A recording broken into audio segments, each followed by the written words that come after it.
ശേഷമാണ് മക്കയിലെ കിരീടം വെക്കാത്ത രാജാവ് എന്ന പേര് പറയപ്പെടുന്ന അബൂ സുഫിയാൻ ഇബ്നു ഹർബ് റളിയല്ലാഹു അൻഹു. അന്ന് അബൂ സുഫിയാൻ മുസ്ലിം അല്ല. അങ്ങനെ അവൻ നാട്ടുകാരെ എല്ലാവരും വിളിച്ചിട്ട് ഒരു മീറ്റിംഗ് വിളിച്ചു വരുത്തി ദാറുൻ നദ്വയിൽ. ബദ്ർ യുദ്ധത്തിൽ ഹബുൽ അഖം എന്ന അബൂ ജഹലും ഉത്ബത്തും ശൈബത്തും വലീദും മുസ്സയും അസ്വദും ഉമയ്യത്തും തുഐമത്തും ഒക്കെ ചത്തു വീണതിന്റെ ശേഷം ദാറുൻ നദ്വയിൽ ഒരു മീറ്റിംഗ് വിളിച്ചു വരുത്തിയിട്ട് എല്ലാ നാട്ടുകാരും പങ്കെടുത്തു. കാരണം അബൂ സുഫിയാൻ മീറ്റിംഗ് വിളിച്ചിട്ടുണ്ട് എന്ന്, അതിൽ എന്തോ ഒന്ന് ഉണ്ടാകും, അതിന്റെ എജൻഡ എന്താണെന്ന് അവർ അറിയാൻ എല്ലാ നാട്ടുകാരും ആ മീറ്റിംഗിൽ പങ്കെടുത്തു. ആ മീറ്റിംഗിൽ അബൂ സുഫിയാൻ മുമ്പിൽ വന്നിട്ട് പറഞ്ഞു, പ്രിയമുള്ളവരെ, മക്കത്തെ ഖുറൈശി യുവാക്കളെ, ഒരു കൊല്ലമായിട്ട് എന്റെ ഭാര്യ ഹിന്ദ്, തുഹൈമത്തിന്റെ മകളെ ഹിന്ദ്, ഒരു കൊല്ലമായിട്ട് എന്നോട് കിടന്നുറങ്ങിയിട്ടില്ല. അവൾ ഒരു കൊല്ലമായിട്ട് എന്നോട് കിടക്കാൻ സമ്മതിച്ചിട്ടില്ല. അപ്പൊ നാട്ടുകാരി എല്ലാവരും കളിയാക്കി, എടാ അബൂ സുഫിയാൻ, നിന്റെ സ്വന്തം ഭാര്യ നിന്നോട് കിടക്കുന്നില്ല എന്ന് ഇങ്ങനെ മീറ്റിംഗ് വിളിച്ച് വരുത്തിയിട്ട് പറയേണ്ട ആവശ്യമില്ല. അപ്പൊ അബൂ സുഫിയാൻ ദേശത്തോടെ നോക്കിയിട്ട് ചോദിച്ചു, നിങ്ങളാണോ എന്നോട് പ്രതികരിച്ചത്? അതെ, നിന്റെ സ്വന്തം ഭാര്യ നിന്നോട് കിടക്കുന്നില്ല എന്ന് ഇങ്ങനെ നാട്ടുകാരെ വിളിച്ച് വരുത്തിയിട്ട് ഞങ്ങളുടെ സമയം കളയേണ്ട ആവശ്യമില്ല. അത് നീയും നിന്റെ ഭാര്യയും വീട്ടിൽ നോക്കിക്കൊള്ളുന്ന വിഷയമാണ്. അപ്പൊ പറഞ്ഞു, ആയില്ലടോ, ഇതിന്റെ ബാക്കി കൂടെ നീ കേൾക്ക്, എന്നിട്ട് പറ. പറയട്ടെ നിലനിൽപ്പ് നമുക്കുണ്ടോ, പറഞ്ഞു, പറയാതെ താരമില്ല ത്യാഗം. തിജാരത്ത് സിറിയയിൽ നടത്തുവാൻ നമുക്കിന്ന് മദീനയല്ലാതെ ഏതാ മാർഗം. പറയട്ടെ നിലനിൽപ്പ് നമുക്കുണ്ടോ, പറയാതെ താരമില്ല ത്യാഗം. തിജാരത്ത് സിറിയയിൽ നടത്തുവാൻ നമുക്കിന്ന് മദീനയല്ലാതെ ഏതാ മാർഗം. ബദറിന്റെ മണ്ണിൽ അബൂജാഹിൽ വീണു, ഉത്ബത്ത് കൂടെ ശൈബത്ത് താനോ. ബദറിന്റെ മണ്ണിൽ അബൂജാഹിൽ വീണു, ഉത്ബത്ത് കൂടെ ശൈബത്ത് താനോ. അപമാനമേറി അതിനാൽ കൂറി പ്രതികാരം നൽകാൻ സമയമായി. പറയട്ടെ നിലനിൽപ്പ് നമുക്കുണ്ടോ, പറയാതെ താരമില്ല ത്യാഗം. തിജാരത്ത് സിറിയയിൽ നടത്തുവാൻ നമുക്കിന്ന് മദീനയല്ലാതെ ഏതാ മാർഗം. അതെ, അവൾ എന്തുകൊണ്ടാണ് എന്നെ കൂടെ കിടന്നിട്ടില്ല എന്ന് നിനക്കറിയില്ലല്ലേ? അവൾ എന്നോട് കിടക്കുകയല്ല മാത്രം ചെയ്തത്, അവളുടെ തലയിൽ എന്നെ പോലും പുരട്ടിട്ടില്ല. അതിന്റെ കാരണം ആ മുഹമ്മദാണ്. അന്ന് ബദ്ർ യുദ്ധത്തിൽ ചത്തു വീണ തുഹൈമത്തിന്റെ മകളാണ്. അവൾ പിതാവ് നഷ്ടപ്പെട്ടു പോയതിന്റെ വേദന കൊണ്ടാണ് ഒരു കൊല്ലങ്ങളോളമായിട്ട് തലയിൽ എന്നെ പുരട്ടിട്ടില്ല. എന്താണ് നിങ്ങളുടെ അഭിപ്രായം? ആ ബദ്ർ യുദ്ധത്തിൽ ഒരു പ്രതികാരം ഞാൻ ആഗ്രഹിക്കുന്നു എന്ന് സദസ് മുഴുവനും ഇളകി. ബാക്കിൽ നിന്നിട്ട് രണ്ട് ചെറുപ്പക്കാർ മുന്നോട്ട് വന്നിട്ട് അബൂ സുഫിയാനുടെ രണ്ട് കൈകൾ ചേർത്തിട്ട് രണ്ട് കൈകൾ ഉയർത്തിട്ട് ഭേഷ് മോനെ ഭേഷ് എന്ന് പറഞ്ഞപ്പോ സദസ് മുഴുവനും ഇളകി. ആ രണ്ടാൾ ആരെന്നറിയോ? ഒന്നാമത്തത് ഇസ്ലാമിന്റെ സൈന്യത്തിന്റെ പിൽക്കാല നായകനായ അള്ളാഹുവിന്റെ വാൾ സൈഫുല്ലാഹി ഖാലിദ് ഇബ്നു വലീദ് റളിയല്ലാഹു അൻഹു ആണ്. അന്ന് ഖാലിദ് മുസ്ലിം അല്ല. മറ്റൊന്ന് ബദ്ർ യുദ്ധത്തിൽ ചത്തുവീണ അബൂ ജഹലിന്റെ മകൻ ഇക്രിമയാണ് റളിയല്ലാഹു അൻഹു. അന്ന് ആ രണ്ടാളും മുസ്ലിം അല്ല. അവർക്ക് വളരെ സന്തോഷമായി ബദറിനൊരു പ്രതികാരം അവർ ആഗ്രഹിച്ചു. The revenge of Badr. ബദറിൽ പടവെട്ടി പരാജയ പൂണ്ട കുറേശി പ്രമാണികളൊത്ത് ഉഹദിൽ പകരം പക വീട്ടിടുവാണവർകൾ അണിയായി ഒരു ദിനം ബദറുൽ ഹുദയാസിൻ നബിയും സ്വഹാബികളും നിലയായി ബദറിൽ പടവെട്ടി പരാജയ പൂണ്ട കുറേശി പ്രമാണികളൊത്ത് ഉഹദിൽ പകരം പക വീട്ടിടുവാനവർകൾ അണിയായി ഒരു ദിനം ബദറുൽ ഹുദയാസിൻ നബിയും സ്വഹാബികളും നിലയായി ഹംസത്തോളും മറ്റും സ്വഹാബികൾ ഒരുങ്ങി പടയങ്കി അണിഞ്ഞുള്ള ഖുറൈശികൾ ഇറങ്ങി ഹംസത്തോളും മറ്റും സ്വഹാബികൾ ഒരുങ്ങി പടയങ്കി അണിഞ്ഞിട്ട് ഖുറൈശികൾ ഇറങ്ങി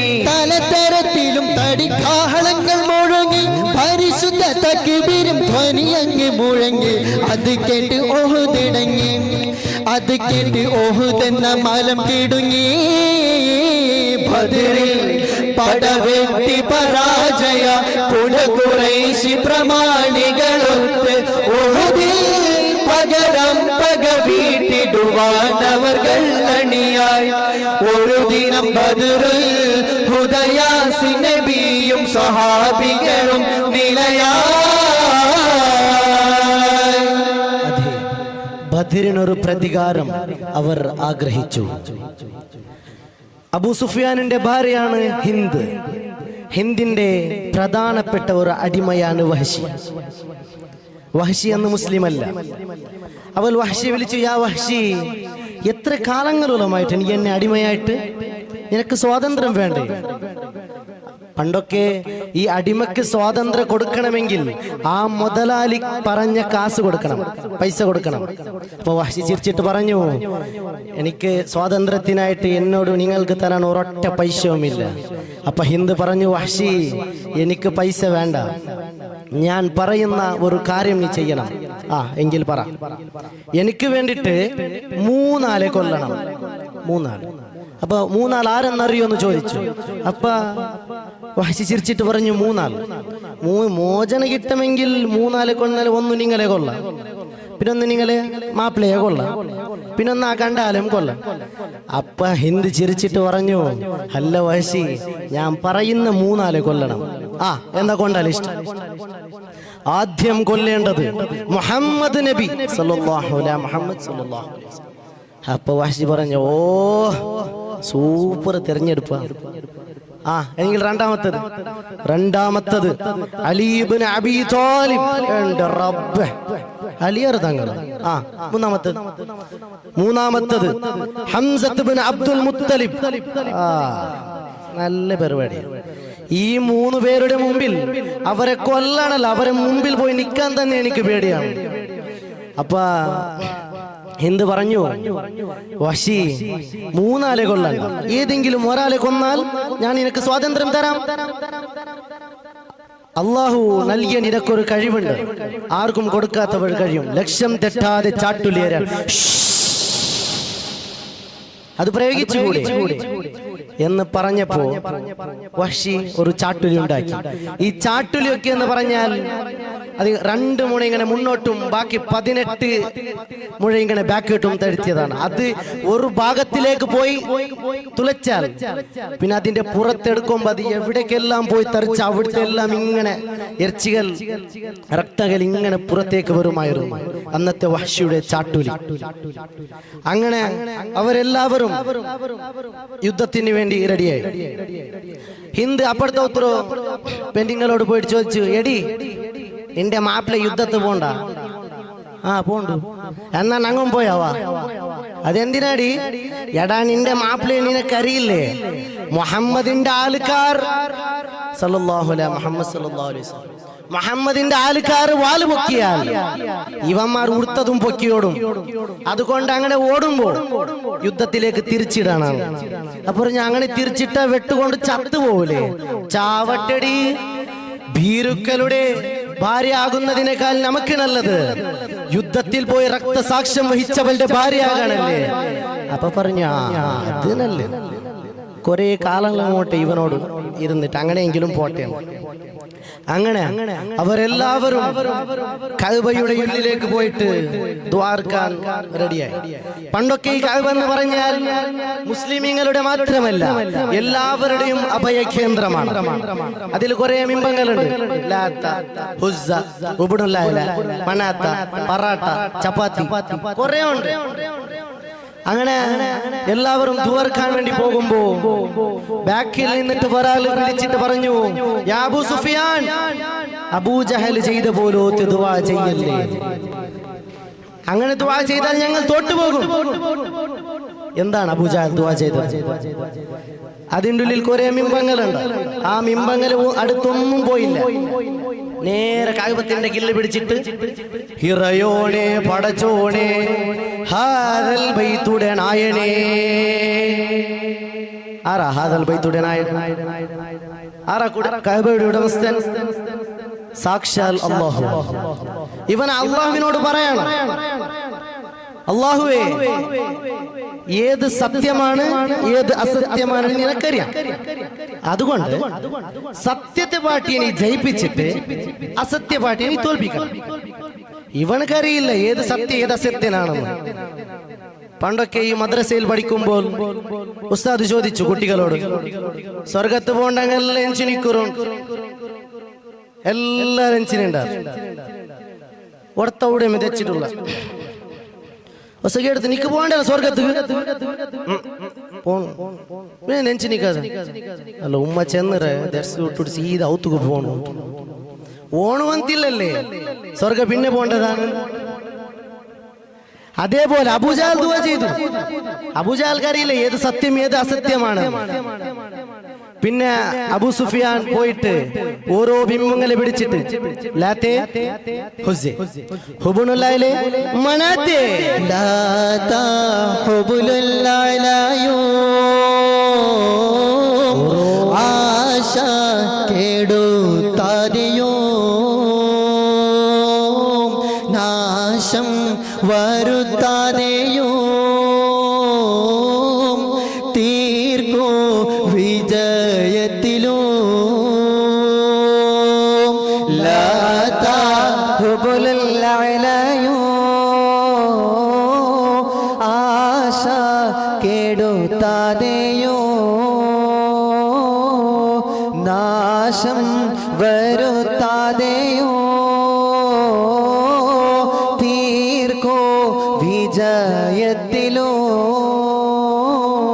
ബദരിൽ ഒരുങ്ങി ഞങ്ങൾ എല്ലാം തകർന്നു തന്നെ ഇതിലും ചതി പറ്റിയാൽ തകരും കുലദൈവങ്ങൾ ഒന്നിച്ചവർ ചെന്ന് ചൊന്ന വ്യസനം പോണ്ട് വീരി ഹൃദയിലുണ്ട് കേറി കഅബത്തുണ്ട്. അങ്ങനെ അവർ ദുആ ചെയ്തു. അതിന്റെ 3 ദിവസം മുമ്പാണ് മദീനയിലേക്ക് ശരഫോട്ട ഖുറൈശിയിൽ പിറന്നവർ ഹാഷിമിയിൽ ഷുഹറായ മഹമൂദ് വരുന്നുണ്ടല്ലോ. ത്വാഹ ശൗഖോടെ പുതുമരൻ ചമഞ്ഞുവല്ലോ.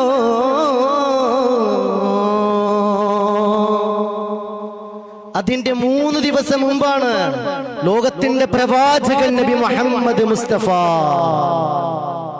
സല്ലല്ലാഹു അലൈഹി വസല്ലം തങ്ങൾ മദീനയിലേക്ക് വന്നത്. അങ്ങനെ അവരും പുറപ്പെട്ടു. ഞാനിത് ചുരുക്കിയിട്ട് പറയാം, സമയമില്ലാത്തത്. അവർ ഉഹുദിന്റെ മണ്ണിലേക്ക് പുറപ്പെട്ടു. രാത്രിയായതിനാൽ ഷൈഖൈനി എന്നൊരു സ്ഥലത്ത് അവർ താമസിച്ചു. അതിൽ താമസിച്ചിട്ട് റസൂലുള്ള ഈ കൈയിന്റെ കവലത്തിലേക്ക് ഇങ്ങനെ വെച്ചിട്ട് കിടക്കുന്നുണ്ട്. നേരെയാണ് അബൂബക്കർ സിദ്ദീഖ് റളിയല്ലാഹു അൻഹു കിടക്കുന്നത്. കാരണം മുത്തുനബിയെ മുഖം കണ്ടിട്ട് കിടക്കാൻ എല്ലാവർക്കും അന്ന് ആഗ്രഹമായിരുന്നു. ഇങ്ങനെ മുഖം നോക്കിയിട്ട് കിടക്കുന്നു. അങ്ങനെ പെട്ടെന്ന് ഈ കവലത്തിലേക്ക് വെച്ച കൈ താഴേക്ക് വെച്ചിട്ട് റസൂലുള്ള ചാടി എറിഞ്ഞിട്ട് ഇന്നാ ലില്ലാഹി വ ഇന്നാ ഇലൈഹി റാജിഊൻ. ആകാശത്തിൽ നബി കണ്ട് അബൂബക്കർ സിദ്ദീഖ് റളിയല്ലാഹു അൻഹു ചോദിച്ചു, യാ റസൂലല്ലാഹ് എന്ത് പറ്റി? മാലാകമാർ വരുന്നുണ്ട്. ഒന്നുമില്ല അബൂബക്കറെ, കിടന്നുറങ്ങി. 1000 വെള്ളിനുജൂമ് പിറക്കുന്നുണ്ട്. അസദീനെയും കണ്ട് അവർ ഹംസത്തെ കോളിപ്പിച്ച് കിടത്തുന്നുണ്ട്.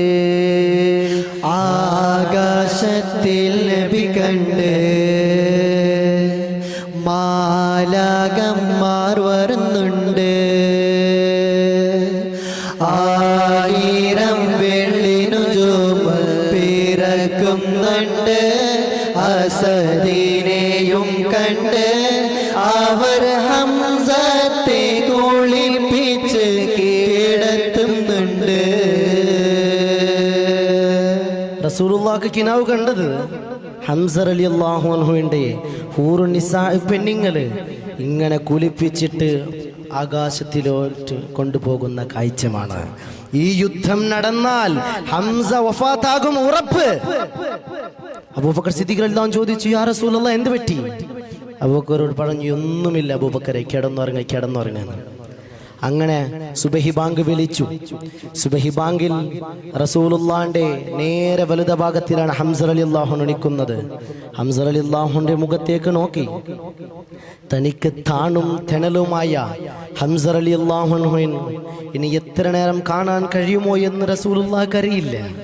1000 വെള്ളിനുജൂമ് തന്റെ കലി കൂട്ടുകാരനായ പിറക്കുന്നുണ്ട്. തന്റെ മുലകൊടി ബന്ധത്തിൽ സഹോദരനായ താണലും കിണലുമായി നിന്ന ഹംസ റളിയല്ലാഹു അൻഹുവിനെ എത്ര നേരം കാണാനെന്ന് ഉറപ്പില്ലാത്ത നബി സല്ലല്ലാഹു അലൈഹി വസല്ലം തങ്ങൾ ഇങ്ങനെ നോക്കുകയാണ്. ഹംസ റളിയല്ലാഹു അൻഹു നോക്കുമ്പോൾ റസൂലുള്ളാഹി പെട്ടെന്ന് ഇങ്ങനെ കണ്ണു മാറ്റും. അങ്ങനെ പിന്നെയാണ് അവർ ഉഹുദിന്റെ മണ്ണിലേക്ക് പുറപ്പെട്ടത്. ഉഹുദിന്റെ രണാംഗം എന്ന് പറഞ്ഞാൽ അതൊരു വലിയ ഒരു ഗ്രൗണ്ട് പോലത്തെ ഒരു സ്ഥലമാണ്. ഇന്ന് മദീനത്ത് പോയിക്കും അവിടെ കാണാം ഉഹുദ് മല. അവർ നേരത്തെ മുസ്ലിമീങ്ങൾ നിൽക്കുന്ന ഭാഗത്താണ്, അതിന്റെ ബാക്കിലാണ് ജബലുർ റുമാത്ത് എന്നൊരു പർവ്വതമുള്ളത്. വലിയ ഒരു ഗ്രൗണ്ടാണ്. അതിന്റെ ഈ സൈഡിൽ ജബലുർ റുമാത്ത് എന്നൊരു പർവ്വതമുണ്ട്. അതിന്റെ നേരെ ഓപ്പോസിറ്റിലാണ് ശത്രുക്കൾ വരുന്നത്. അങ്ങനെ റസൂലുള്ളാഹ് ഈ 50 പേര് അബ്ദുല്ലാഹി ഇബ്നു ജുബൈർ അടക്കമോടെ 50 പേര് മലയിലേക്ക് കേട്ടിട്ട് പറഞ്ഞു, നിങ്ങളുടെ സ്ഥലം അവിടെയാണ്. ഞങ്ങൾ ഉഹുദിന്റെ മണ്ണിൽ കിടന്ന് പിടഞ്ഞ് മരിക്കുന്നത് കണ്ടാലും ഞാൻ പറയാതെ നിങ്ങൾ താഴേക്ക് ഇറങ്ങി വരരുത്. താഴെ എന്ത് സംഭവിച്ചാലും നിങ്ങൾ താഴേക്ക് ഇറങ്ങി വരരുത്. നിങ്ങൾക്ക് പറ്റാവുന്നത് മേൽഭാഗത്തിൽ ചെയ്യണം. ശത്രുക്കൾ വരും, ബാക്കിൽ നിന്ന് ശത്രുക്കൾ വരും. ബാക്ക് നോക്കണേ, ബാക്ക് ശത്രുക്കൾ വരും. അവർ വരാൻ ശ്രമിച്ചാൽ അമ്പേണം. ജബലുറുമാത്തെ പിന്നിലാക്കി തന്ത്രമോദി നബിയുള്ളാഹ് ജുബൈറും അമ്പെയ്ത്തുകാരെ നിർത്തി പുണ്യ ഷഫിയുള്ളാഹ്. ജബലുറുമാത്തെ പിന്നിലാക്കി തന്ത്രമോദി നബിയുള്ളാഹ് ജുബൈറും അമ്പെയ്ത്തുകാരെ നിർത്തി പുണ്യ ഷഫിയുള്ളാഹ്. നിലവിൽ തെണിയിൽ നാദനൊരുവൻ തന്നെയാണ് ജലാലല്ലാഹ്. സാവിരം നഞ്ഞൊരു തക്ബീർ ധ്വനികൾ കർഹന സുബ്ഹാനല്ലാഹ്. ജഗന്നാഥനൻ റഹ്മാനല്ലാഹ്. അല്ലാഹു അക്ബർ, അല്ലാഹു അക്ബർ,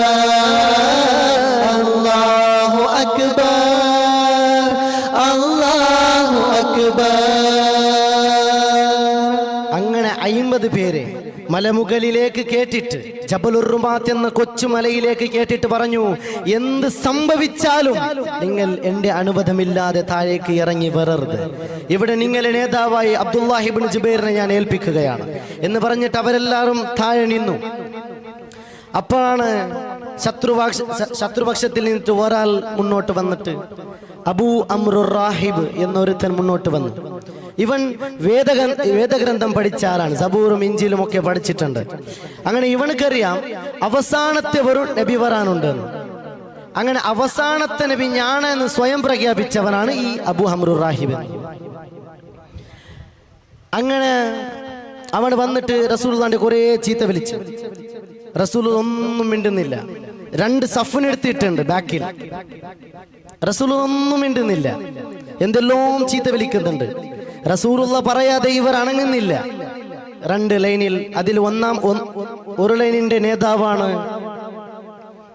സുബൈർ റളിയല്ലാഹു അൻഹു, മറ്റൊന്നിന്റെ അലി ഇബ്നു അബീ ത്വാലിബ് റളിയല്ലാഹു അൻഹു.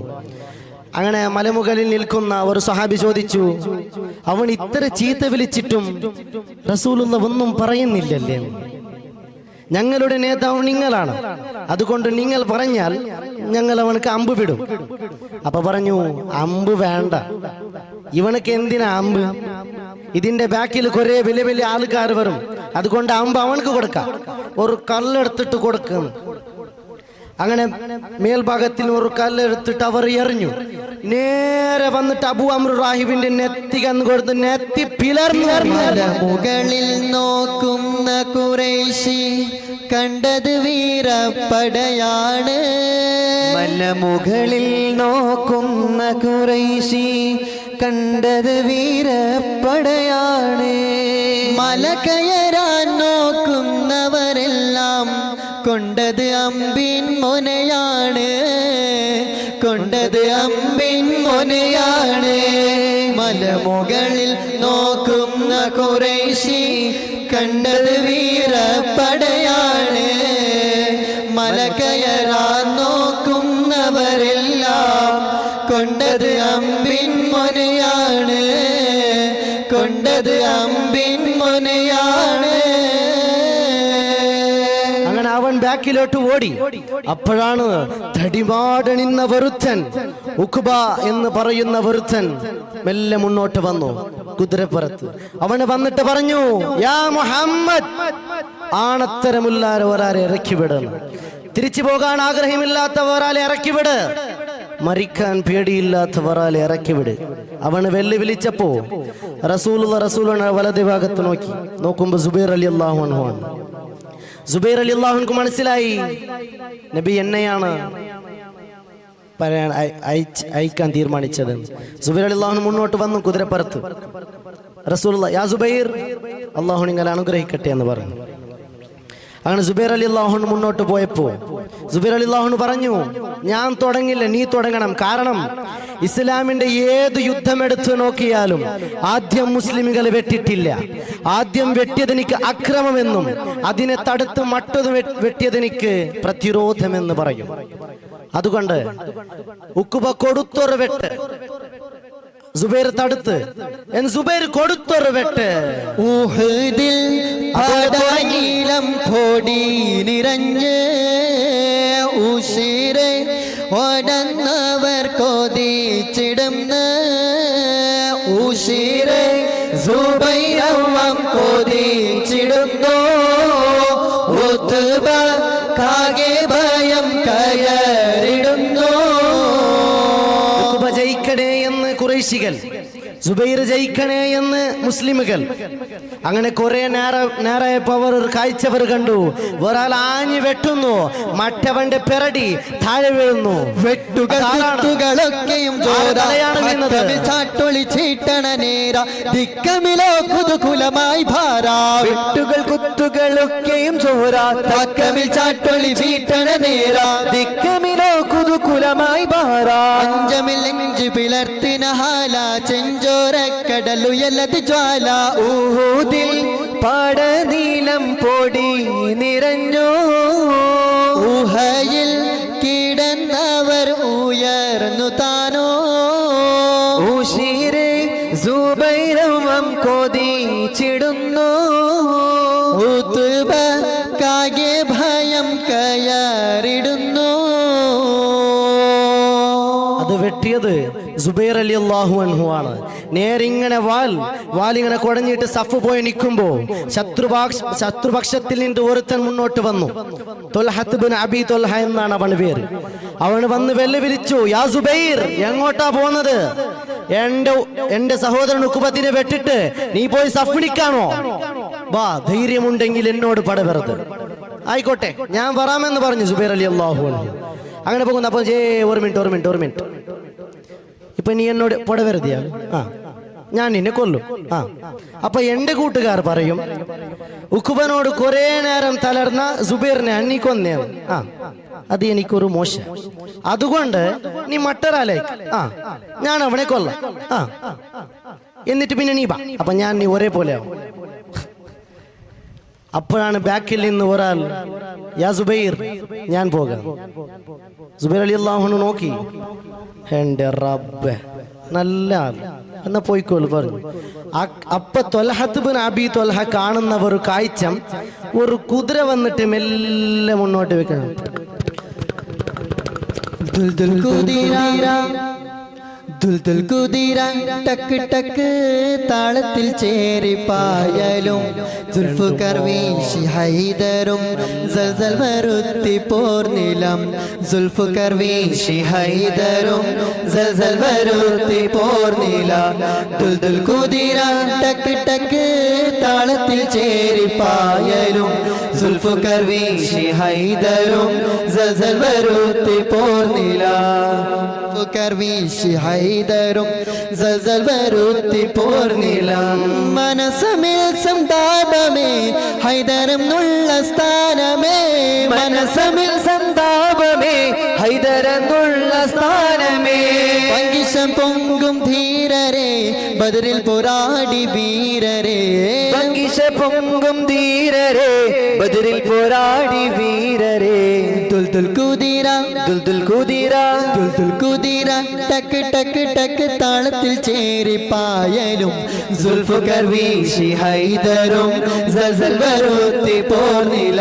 സുൽഫുകർ വീശി ഹൈദരും സൽസൽ വരുത്തി പോർനില.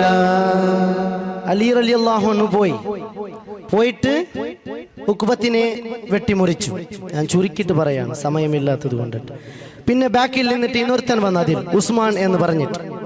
അപ്പൊ ഈ ബാക്കിൽ നിന്ന് പറഞ്ഞു, യാ അലി, ഞാൻ പോകാം. ഹംസ റളിയല്ലാഹു അൻഹു പോകുന്നത് കണ്ടിനി, വരുന്നത് കണ്ടിനി. ഉസ്മാൻ യസ്മാൻ പോയി. അപ്പൊ അബൂ സുഫിയാൻ പറഞ്ഞു, ഇത് ബദറിന്റെ ഫോട്ടോ സ്റ്റേറ്റാണ്. ഇങ്ങനെ വരും, അവർ വരും, ഇവരോട്ട് വെട്ടും പോകും. ഓരോരാൾ പോയാൽ, ഒറ്റക്കൊറ്റക്ക് പോയാൽ ഞമ്മൽ മരിക്കും. അപ്പൊ കൂട്ടത്തിൽ നിന്ന് ഒരാൾ വിളിച്ചിട്ട് പറഞ്ഞു, ഒറ്റക്ക് പോയാ ഒറ്റക്ക് മരിക്കാം, കൂട്ടത്തിൽ പോയാ ജമാഅത്തായിട്ട് മരിക്കാം, എന്തായാലും മരിക്കുന്നതെന്ന് ഞമ്മലെ പണി. അങ്ങനെ എല്ലാ സ്വഹാബക്കും സന്തോഷമായി. കാരണം ബദ്രിൽ പങ്കെടുക്കാത്ത കുറെ സ്വഹാബാക്കൾ ഉണ്ടായിരുന്നു. ഇതിന് ഒറ്റക്ക് ഒരുമിച്ച് പോകുമ്പോൾ എല്ലാവർക്കും ചാൻസ്. അങ്ങനെ എല്ലാവരും ആകാംക്ഷരായി. എല്ലാവരും ഇങ്ങനെ ഓടിക്കൊണ്ടിട്ട് ശത്രുപക്ഷത്തിൽ നിന്നിട്ട് ഉഹുദ് മണ്ണിലേക്ക് ഇങ്ങനെ മുന്നോട്ട് ഓടുമ്പോ മല മുകളിൽ നിൽക്കുന്ന 50 സുബൈറിന്റെ ആൾക്കാർ അവർ അമ്പ് വിട്ടു. അവർ മുകളിൽ നിന്ന് അമ്പ് വിട്ടു. താഴെ തിവർ വെട്ടി. അവർ മേലെ നോക്കുമ്പോ താഴെ വാലുകൊള്ളും, താഴെ നോക്കുമ്പോ മേൽ അമ്പ് വരും. അങ്ങനെ ശത്രുപക്ഷം ചിന്ന ഭിന്നമായി മാറി. അങ്ങനെ അവർക്ക് ഒരാൾ എല്ലാം ഇങ്ങനെ ഓടുമ്പോൾ വാലും കുതിരയും അവിടെ നിന്ന് വിട്ടിട്ട് ഓടാണ്, രക്ഷപ്പെട്ടിട്ട്. അങ്ങനെ ഇക്രിമയും ഖാലിദ് ഇബ്നു വലീദും ഓടിയത് ജബലുർ റുമാത്തിന്റെ ബാക്കിലേക്കാണ്. അവർ ഓടിയേ, ഓടല്ലടോ നിക്ക്, നമുക്ക് സമയം വരും, അപ്പൊ നമുക്ക് തിരിച്ചടിക്കാം. എല്ലാ ശത്രുപക്ഷം ചിന്ന ഭിന്നമായി. എല്ലാവരും അവിടെ അമ്പും പടയങ്കിയും എല്ലാം വിട്ടിട്ട് ഓടാൻ തുടങ്ങി. ഈ മലമുകളിൽ നിൽക്കുന്ന ജുബൈറിന്റെ ആൾക്കാർ 50 ആൾക്കാർ, അതിൽ 37 ആൾക്കാർ പറഞ്ഞു, യാ ജുബൈർ, യുദ്ധം ഞങ്ങൾ ജയിച്ചു, അതുകൊണ്ട് താഴേക്ക് പോയിട്ട് ഗനീമത്ത് മുതൽ സ്വീകരിക്കാം. അവിടെ ഗനീമത്ത് മുതൽ സ്വീകരിക്കാൻ തുടങ്ങി. അങ്ങനെ പറയുമ്പോ ജുബൈർ പറഞ്ഞു, ആയിട്ടില്ലടോ, എന്നാലും റസൂലുള്ള പറയട്ടെ. റസൂലുള്ള പറയാതെ താഴേക്ക് പോകാൻ പറ്റുന്നില്ല. അവർ പറഞ്ഞു, റസൂലുള്ള യുദ്ധം ജയിക്കുന്നത് വരെയാണ് നിൽക്കാൻ പറഞ്ഞത്. യുദ്ധം നമ്മൾ ജയിച്ചു, അതുകൊണ്ട് നമുക്ക് പോയിട്ട് ഗനീമത്ത് മുതൽ സ്വീകരിക്കാം. ജുബൈർ പറഞ്ഞു, പോകല്ലേ പോകല്ലേ, റസൂലുള്ളാന്റെ വാക്ക് നിങ്ങൾ ധിക്കരിക്കല്ലേ. എന്നിട്ടും ആ 37 ആൾക്കാർ താഴെ ഗനീമത്ത് മുതൽ സ്വീകരിക്കാൻ പോയി. ഈ അബ്ദുല്ലാഹി ഇബ്നു ജുബൈർ അടക്കം 13 ആൾക്കാരുടെ ശ്രദ്ധ ഈ താഴെ ഇറങ്ങി പോകുന്ന 37 ആൾക്കാരുടെ മുകളിലാണ്. അങ്ങനെ ബാക്കിൽ നിന്നിട്ട് ഇക്രിമയും സൈഫുല്ലാഹി ഖാലിദ് ഇബ്നു വലീദും ബാക്കിൽ നിന്നിട്ട് വന്നിട്ട് ഈ താഴെ നോക്കുന്ന സ്വഹാബാക്കളുടെ പിറടി അങ്ങ് വെട്ടി അവരുടെ തലകൾ പുറണ്ടിട്ട് താഴെ 37 ആൾക്കാരുടെ മുമ്പിൽ അവരുടെ കാലടിയിലേക്ക് വന്നപ്പോ അമ്പിയ രാജാവിൻ തിരുമൊഴികൾ ഉഹദിൽ അമ്പരനോടിയ മക്കികൾ വിജയം ഭരിച്ചാരേ. അമ്പിയ രാജാവിൻ തിരുമൊഴികൾ ലംഘിച്ചാരേ, ഉഹുദിൽ അമ്പരനോടിയ മക്കികൾ വിജയം ഭരിച്ചാരേ. ഖാത്തിം നബിയുടെ കൽപ്പനക്കെതിരായി നീങ്ങിയതാരേ, സ്വഹബർ കരഞ്ഞ് കരഞ്ഞ് കരള് കുതിർന്ന് കണ്ണീരാരേ. ഖാത്തിം നബിയുടെ കൽപ്പനക്കെതിരായി നീങ്ങിയതാരേ, സ്വഹബർ കരഞ്ഞ് കരഞ്ഞ് കരള് കുതിർന്ന് കണ്ണീരാരേ. അങ്ങനെ അവർ ആ 13 ആൾക്കാരോട് തല വെട്ടിട്ട് ഇത് താഴേക്ക് വന്നവർ വളരെ ബേജാറായി പോയി. ഇവർ ഈ ഇക്രിമയും സൈഫുല്ലാഹി ഖാലിദ് ഇബ്നു വലീദും താഴേക്ക് വന്നു. ഗനീമത്ത് മുതൽ സ്വീകരിക്കുന്നവന്റെ ഓരോരുത്തരും തലയവർ വെട്ടികളഞ്ഞു. ഇങ്ങനെ വെട്ടിയാൽ നമ്മൾ തോറ്റുപോകുമെന്ന് പുണ്യനബിയുടെ വചനം തൽക്കാലം അവർ മറന്നു. ഇപ്പൊ മുസ്ലിം പക്ഷം ചിന്ന ഭിന്നമായി മാറി. എല്ലാവരും ഭാഗത്തേക്ക് ഓടുകയാണ്. ഇപ്പൊ ജബലുർ റുമാത്തിന്റെ താഴെ മുസ്ലിമീങ്ങളല്ല, മുസ്ലിമീങ്ങൾ നേരെ ഓപ്പോസിറ്റിൽ പോയി നിന്നിട്ടുണ്ട്. ഇപ്പൊ ഇവിടെ ശത്രുപക്ഷം വന്നിട്ട് നിന്നിട്ടുണ്ട്.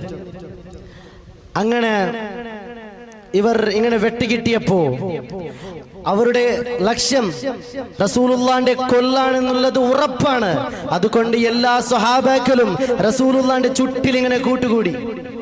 അപ്പം ആദ്യത്തിലിരിക്കുന്ന മിസ്അബ് ഇബ്നു ഉമൈർ റളിയല്ലാഹു അൻഹു ഒരു കയ്യിൽ വാലും മറ്റൊരു കയ്യിൽ കൊടിയാണ്, ഇസ്ലാമിന്റെ പതാക. റസൂലുള്ളാന്റെ നേരെ ഇങ്ങനെ അമ്പ് വരുകയാണ്. ആ അമ്പ് തടുക്കാൻ പരിചയമില്ലാത്ത മിസ്അബ് ഇബ്നു ഉമൈർ റളിയല്ലാഹു അൻഹു നെഞ്ചുകൊണ്ട് ആ വാല് എടുക്കാൻ തുടങ്ങി. ഇങ്ങനെ അമ്പുകൾ കൊണ്ടിട്ട് മിസ്അബ് ഇബ്നു ഉമൈർ റളിയല്ലാഹു അൻഹു അവസാനം ആ മണ്ണിൽ വീണപ്പോ അവർ അലി വന്നിട്ട് വാലെടുക്കുമ്പോ ഇവിടെ ഹംസ റളിയല്ലാഹു അൻഹു ഒറ്റപ്പെട്ടു പോയിട്ടുണ്ട്. ജബലുർ റുമാത്തിന്റെ താഴെ ഹംസ റളിയല്ലാഹു അൻഹു ഒറ്റപ്പെട്ടു പോയിട്ടുണ്ട്.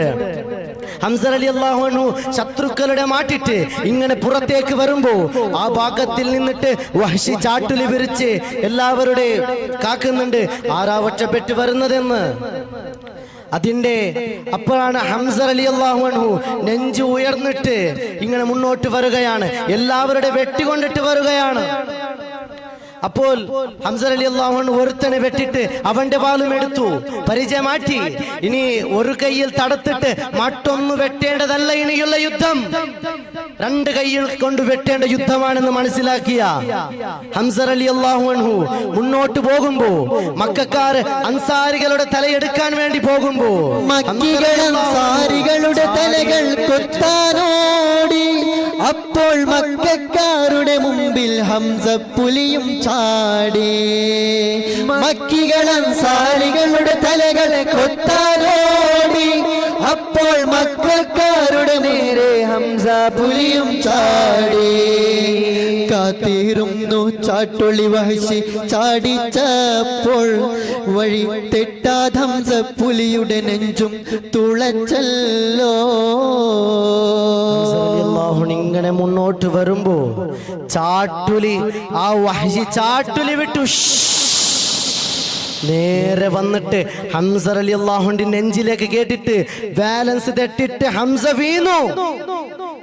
ആ ചാട്ടുളി എറിഞ്ഞത് വഹ്ഷിയാണെന്ന് മനസ്സിലാക്കിയ ഹംസ റളിയല്ലാഹു എറിഞ്ഞിട്ടിട്ട് വഹ്ഷിയുടെ കൊല്ലാൻ വേണ്ടി പോകുമ്പോ ബാക്കിൽ നിന്നൊരുത്തൻ ഹംസ റളിയല്ലാഹുവിന്റെ ഇടത് കൈ വെട്ടി. വാലടക്കം ഹംസ റളിയല്ലാഹുവിന്റെ വലത് കൈ താഴെ വീണു. മറ്റൊരുത്തൻ ഇടത് കൈ വെട്ടി. അപ്പൊ ഹംസ റളിയല്ലാഹുവിൻകു വെട്ടാൻ ഇനി കൈയില്ല, വരുന്നവരെ ചവിട്ടാൻ തുടങ്ങി. ഹംസ റളിയല്ലാഹു വരാൻ ചവിട്ടാൻ തുടങ്ങി. ബാക്കിൽ നിന്ന് ഒരാൾ 2 കാലുകളെയും വെട്ടിമുറിച്ച് ഹംസ റളിയല്ലാഹു ആ മണ്ണിലേക്ക് വീണപ്പോ വേദന കൊണ്ട് പിടഞ്ഞു പുടഞ്ഞ ധൈര്യക്കാരെ അടി വേര് മുറിഞ്ഞൊരു വൃക്ഷം പോലെ മറിഞ്ഞാരേ. വേദന കൊണ്ട് പിടഞ്ഞു പുടഞ്ഞ ധൈര്യക്കാരെ അടി വേര് മറിഞ്ഞൊരു വൃക്ഷം പോലെ മറിഞ്ഞാരേ. ഹിന്ദപ്പോൾ ഒരു കത്തിയെടുത്ത് നെഞ്ചിൽ കേറി ഇരുന്ന് ഹംസപ്പുലിയുടെ കണ്ണും കരളും കുത്തിക്കീറി. വഹ്ഷി ഓടിയിട്ട് ഹിന്ദിനെ വിളിച്ചു വന്നു, എനിക്ക് സ്വാതന്ത്ര്യം വേണം. ഹിന്ദു ചോദിച്ചു, നീ ആരെയാ കൊന്നതെന്ന്? അപ്പൊ പറഞ്ഞു, ഞാൻ ഹംസയെ കൊന്നിട്ടുണ്ട്.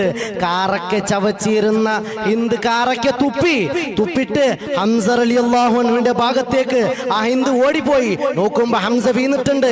മുകളിൽ ഇരുന്നിട്ട് കവറത്തിലേക്ക് അടിക്കാൻ തുടങ്ങി. എന്തെല്ലാം ചീത്ത വിളിച്ചു. ഹംസ റളിയല്ലാഹു കണ്ണിങ്ങനെ ഓപ്പൺ ആക്കിയിട്ട് നോക്കി, ആരാ തല്ലുന്നതെന്ന്. ഹിന്ദാണെന്ന് കണ്ടപ്പോ ചിരിച്ച് ഹംസ റളിയല്ലാഹു അൻഹു. ഹിന്ദ് പറഞ്ഞു, എന്റെ പിതാവ് ബദ്ർ യുദ്ധത്തിൽ മരിച്ച എന്റെ പിതാവിനെ കൊന്നത് നീയല്ലേ ഹംസേ, അതുകൊണ്ട് നിന്നെ തന്നെ എനിക്ക് പ്രതികാരം ചെയ്യാൻ കിട്ടിയത് എന്ന് തല്ലുമ്പോ ഹംസ റളിയല്ലാഹു അൻഹു പറഞ്ഞു, ഹിന്ദേ, ഞാൻ നിനക്കൊരു കാര്യം പറഞ്ഞു തരട്ടെ.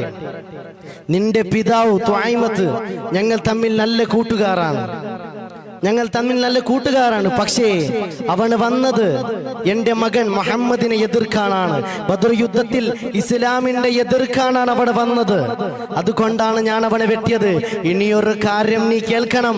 നിന്റെ പിതാവ് തുഐമത്ത് ഒരു പ്രാവശ്യമല്ല ഹിന്ദേ, 1000 തവണ ജന്മമെടുത്താലും ദീനിന് എതിരെ അവൻ 1000 തവണ വന്നാലും 1000 തവണ ഞാൻ അവനെ വെട്ടാൻ ഈ ഹംസ തന്നെ ഉണ്ടാകുമെന്ന് പറഞ്ഞപ്പോ അവളുടെ കയ്യിലിരിക്കുന്ന ആ കൊടലി എടുത്തിട്ട് ഹംസ റളിയല്ലാഹുവിന്റെ നെഞ്ചിലേക്ക് കേറ്റിയത്.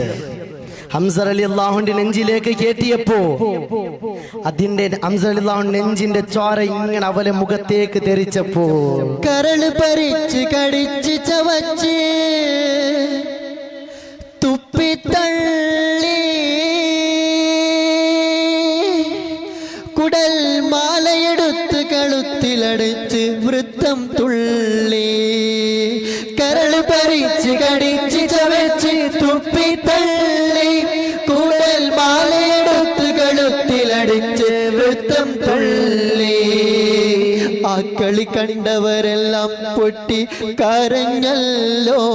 കൽപ്പന ധിഖരിച്ചാലുള്ള നഷ്ടം ലോകം കണ്ടറിഞ്ഞല്ലോ.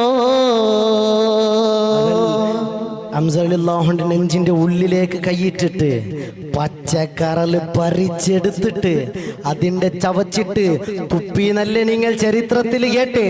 തുപ്പാണല്ല നോക്കിയത്, കടിച്ചിട്ട് തിന്നാനാണ് നോക്കിയത്. അള്ളാഹു ഹിന്ദിന്റെ കഴുത്തിൽ പിടിച്ചപ്പോഴാണ് അതിനെ ചവച്ചിട്ട് ബാക്ക് ഹംസയുടെ മുഖത്തേക്ക് തുപ്പിയത്. എന്നിട്ട് ഹംസ റളിയല്ലാഹുവിന്റെ മുഖത്തിൽ വല്ലാത്ത ഒരു ചിരി ഉണ്ടായിരുന്നു. എന്ത് ചെയ്തിട്ടും ആ ചിരി മായ്ക്കാൻ കഴിഞ്ഞിട്ടില്ല ഹിന്ദിനിക്ക്. അതുകൊണ്ട് ഹിന്ദ് മലമുകളിലേക്ക് കൊണ്ടുപോയി.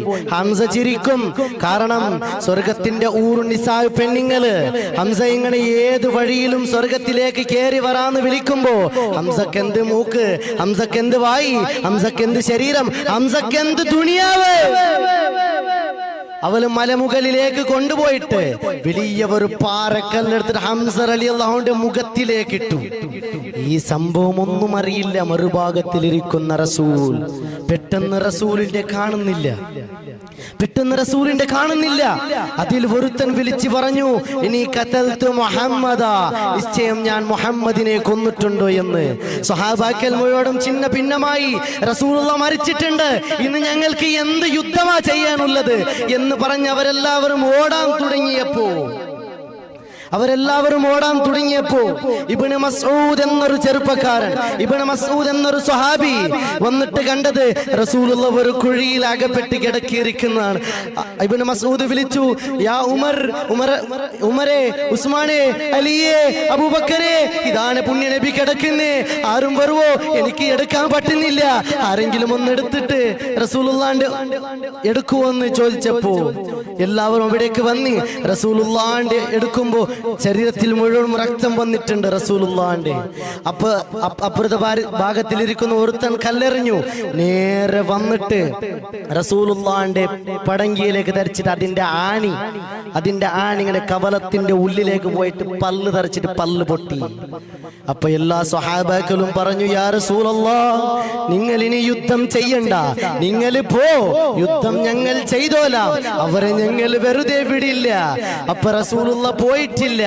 അതിന്റെ ശേഷമാണ് ആ ചോര, റസൂലുള്ളാന്റെ ആ പല്ല് പൊട്ടിയ ചോര ഇങ്ങനെ താടിയിൽ വഴുകിയപ്പോ സിനാൻ ഇബ്നു മാലിക് റളിയല്ലാഹു അൻഹു ഓടി വന്നിട്ട് ആ ചോരയെ കുടിക്കാൻ തുടങ്ങി. അവർ പറഞ്ഞു, റസൂലേ, നിങ്ങളുടെ ചോര എന്റെ ശരീരത്തിന്റെ ഉള്ളിലേക്ക് പോയാൽ എനിക്ക് നരകം തന്നെ ഹറാമാകുമെന്ന് പറഞ്ഞപ്പോ അവരെല്ലാവരും വീണ്ടും യുദ്ധത്തിലേക്ക് പോയി. യുദ്ധത്തിലേക്ക് പോകുമ്പോ അവിടെ ബാക്കിൽ നിന്ന് രണ്ട് പെണ്ണുങ്ങൾ ഓടി വന്നു. ഉമ്മു സൈബവും ഉമ്മു അമ്മാറും ഓടി വന്നിട്ട് വാല് പിടിച്ചിട്ട് ഓടി വന്നു. റസൂലുള്ള സഅദ് ഇബ്നു അബീ വഖാസ് റളിയല്ലാഹു അൻഹു ചോദിച്ചു, എവിടേക്കാ പോനെ? നിങ്ങൾ ആണുങ്ങൾ തോട്ടെടുത്ത് പെണ്ണുങ്ങൾ ജയിക്കുന്നോ എന്ന് നോക്കാനാണ് പോകുന്നത്. പെണ്ണ് ജയിക്കും. സഅദ് ഇബ്നു അബീ വഖാസ് പറഞ്ഞു, ആയില്ല, മദീനത്തെ അവസാനത്തെ ആൺകുട്ടിയുടെ ചോര ഒഴുകിയാലേ പെണ്ണെ നീ വാലെടുക്കാവൂ, അതുകൊണ്ട് നിങ്ങൾ യുദ്ധത്തിന് പോവാനായിട്ടില്ല, ബാക്കിലേക്ക് പോ എന്ന് പറഞ്ഞ് അവരെ തല്ലി മാറ്റി. അബൂ സുഫിയാൻ ആ സ്ഥലത്തേക്ക് വന്നു. തൽക്കാലം ഇസ്ലാമിന്റെ സൈന്യം തോറ്റു. അബൂ സുഫിയാൻ വന്നിട്ട് അവന് വെല്ലുവിളിച്ചു, മുഹമ്മദ് ജീവിച്ചിരിപ്പുണ്ടോ? ഉമറുണ്ടോ? സയ്യിദും ഉമറും ഹംസയും ഉണ്ടോ? ജീവിച്ചിരിപ്പുണ്ടോ?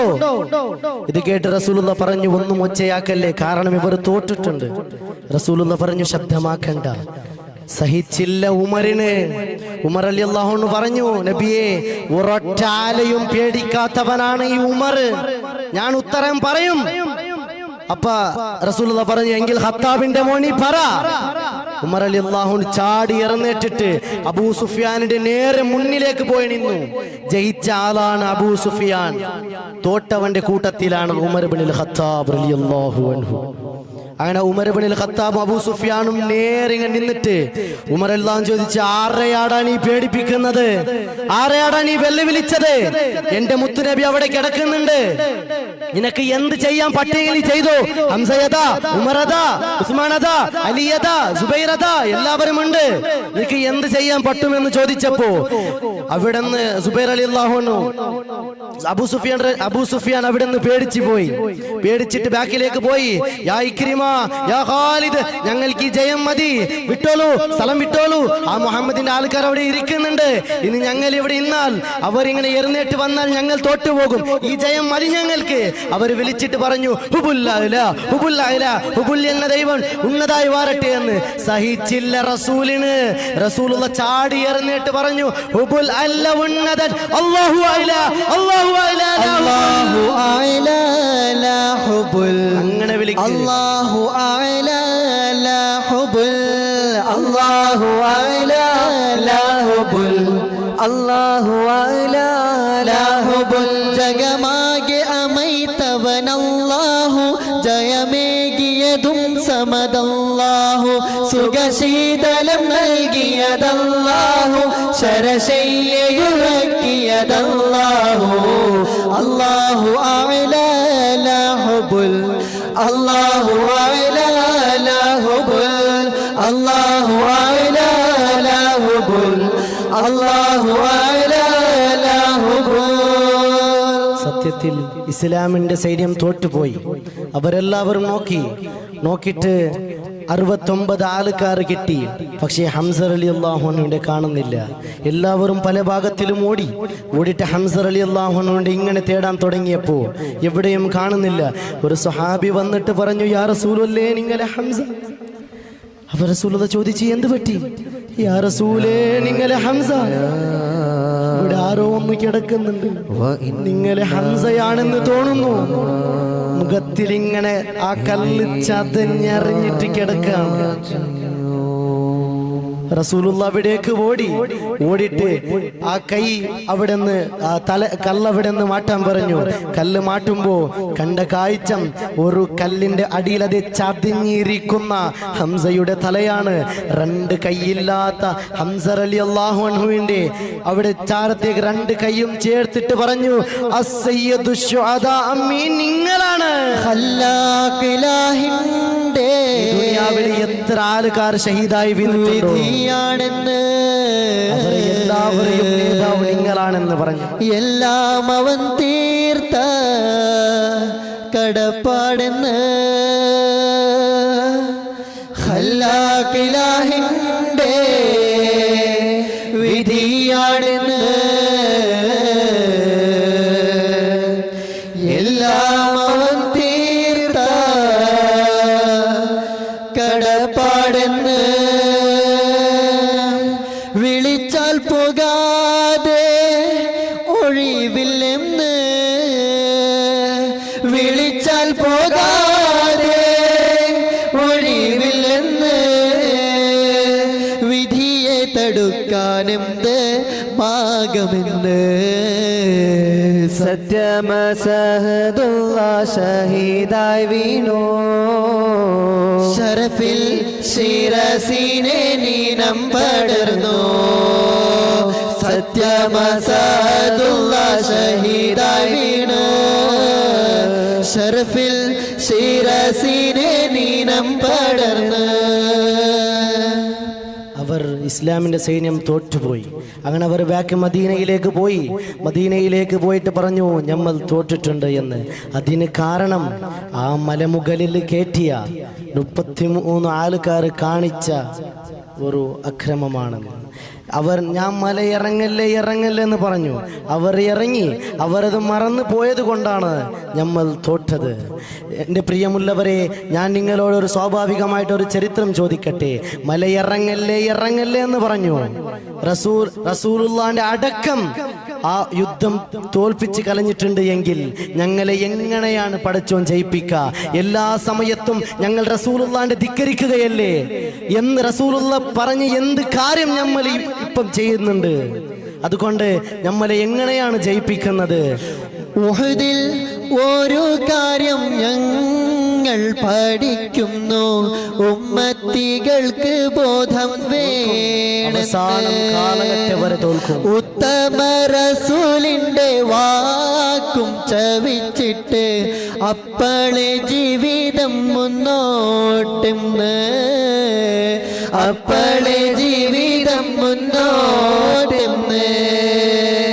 ഉഹദിൽ ഒരു കാര്യം ഞങ്ങൾ പഠിക്കുന്നു, ഉമ്മത്തികൾക്ക് ബോധം വേണമെന്ന്. ഉത്തമ റസൂലിന്റെ വാക്കും ചവിച്ചിട്ട് അപ്പളെ ജീവിതം മുന്നോട്ടെന്ന് അപ്പളെ ജീവിതം മുന്നോട്ടെന്ന്. ചിത്തകളിൽ ചിതറാതെ മനസ്സ് സുന്നത്തിൽ മുഴുവിക്കുന്നു.